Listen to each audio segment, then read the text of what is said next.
In the mid-19th century, human industry was pushing against natural barriers. Railroads, mines, and construction projects faced an unavoidable problem: solid rock. Black powder, the best available explosive, was weak, inefficient, and difficult to control. The world needed something stronger, something that could reshape landscapes with precision and power. That something already existed, but it was dangerously untamed. In 1847, an Italian chemist named Ascanio Sobrero made a breakthrough while experimenting with nitrated organic compounds. By combining glycerin with a mixture of nitric and sulfuric acids, he created a pale yellow liquid nitroglycerin. Its power was astonishing. It could release 10 times the energy of black powder in an instant. But it had one terrifying flaw: it was unstable to the point of madness. Unlike black powder, which burns rapidly in a confined space, nitroglycerin was a high explosive. It didn't burn, it detonated. A small jolt, a rise in temperature, or an accidental drop could set it off. Sobrero himself was so horrified by its volatility that he warned against its use, calling it too dangerous to be of practical benefit. Yet in the right hands, the danger also hinted at incredible potential. Born in 1833 in Stockholm, Sweden, Alfred Nobel was no stranger to explosives. His father, Emanuel Nobel, was an engineer who built underwater mines for the Russian military. Young Alfred spent his childhood around chemicals and mechanical inventions, developing an early fascination with industrial science.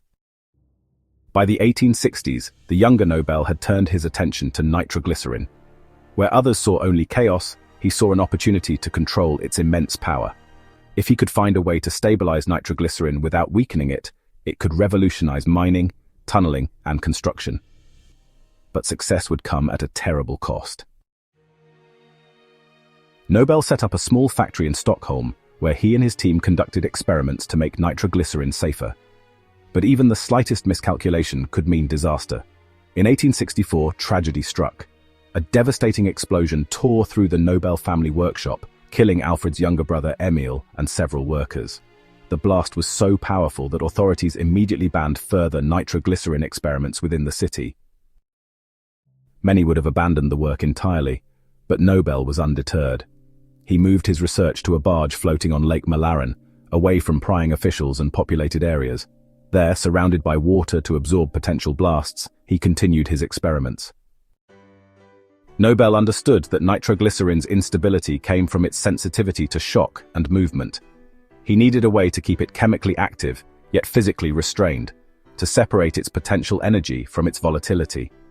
He began testing different substances to absorb and immobilize nitroglycerin, while still allowing it to detonate on command. He was searching for a chemical balance, a stabilization triad. This relentless pursuit of control over nitroglycerin would soon lead to one of history's most revolutionary inventions. Dynamite is often thought of as a simple stick of explosives, but at its core, it is a carefully engineered chemical system that balances power, stability, and control. The explosive force behind dynamite comes from nitroglycerin, a highly unstable compound that can release massive amounts of energy when it undergoes rapid decomposition.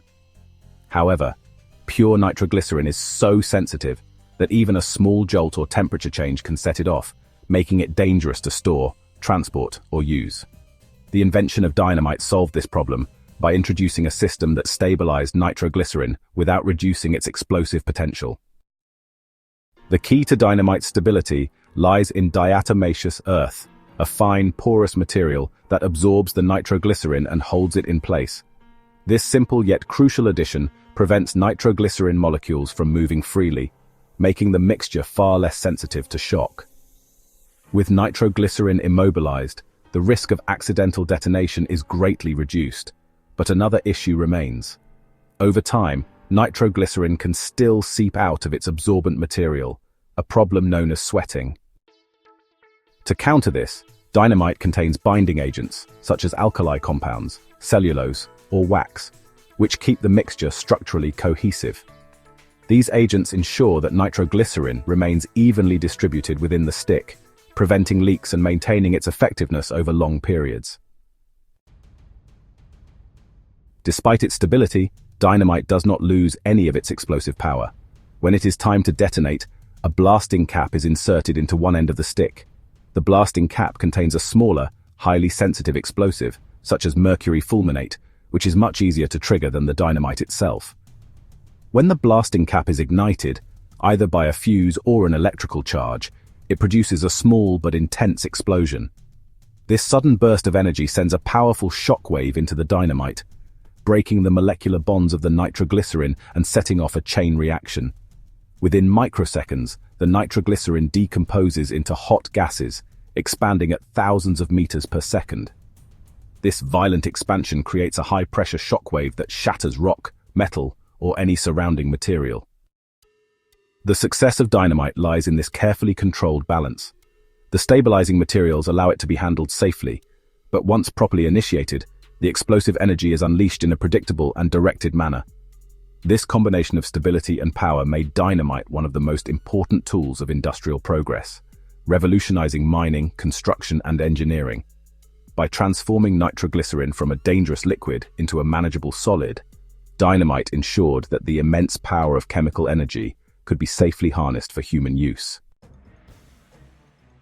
In 1867, Nobel patented his invention, naming it dynamite, from the Greek word dynamis, meaning power. But he did more than create a safer explosive. He unleashed a force that would reshape industries, landscapes, and even the course of history. Before dynamite, large-scale excavation projects were slow and labor-intensive, often relying on black powder, which was weak and difficult to control. With Nobel's invention, mountains could be blasted apart in hours instead of months. Tunnels could be carved through solid rock, and mining operations could reach previously inaccessible resources. The world was suddenly more malleable, its obstacles no longer insurmountable. Railroads, the arteries of the Industrial Revolution, expanded at an unprecedented rate. Where terrain had once dictated the limits of human ambition, dynamite allowed for deep cuts through mountains and the rapid clearing of land, ensuring that trains could move goods and people farther and faster than ever before.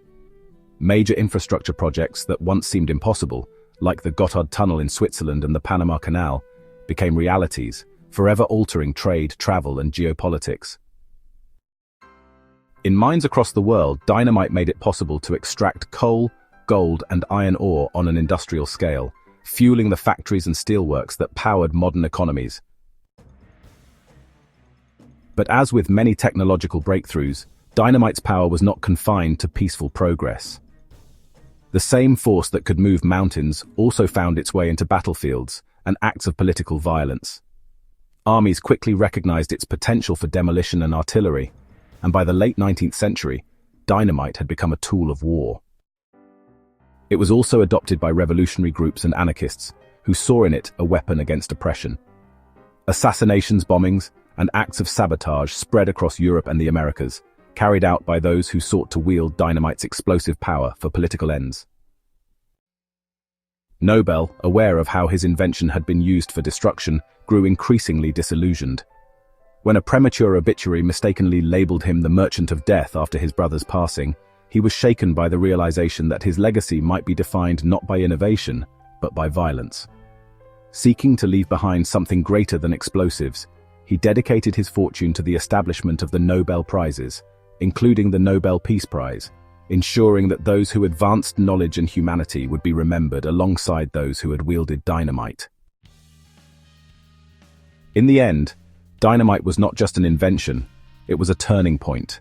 It symbolized humanity's power to reshape the world, for better or worse. It built cities, connected nations, and unlocked the riches of the earth, but it also shattered battlefields and fueled conflict. Nobel had sought to harness the raw force of nitroglycerin and make it safe, controlled, and useful, and in doing so, he gave the world something far greater, a lesson in the double-edged nature of progress.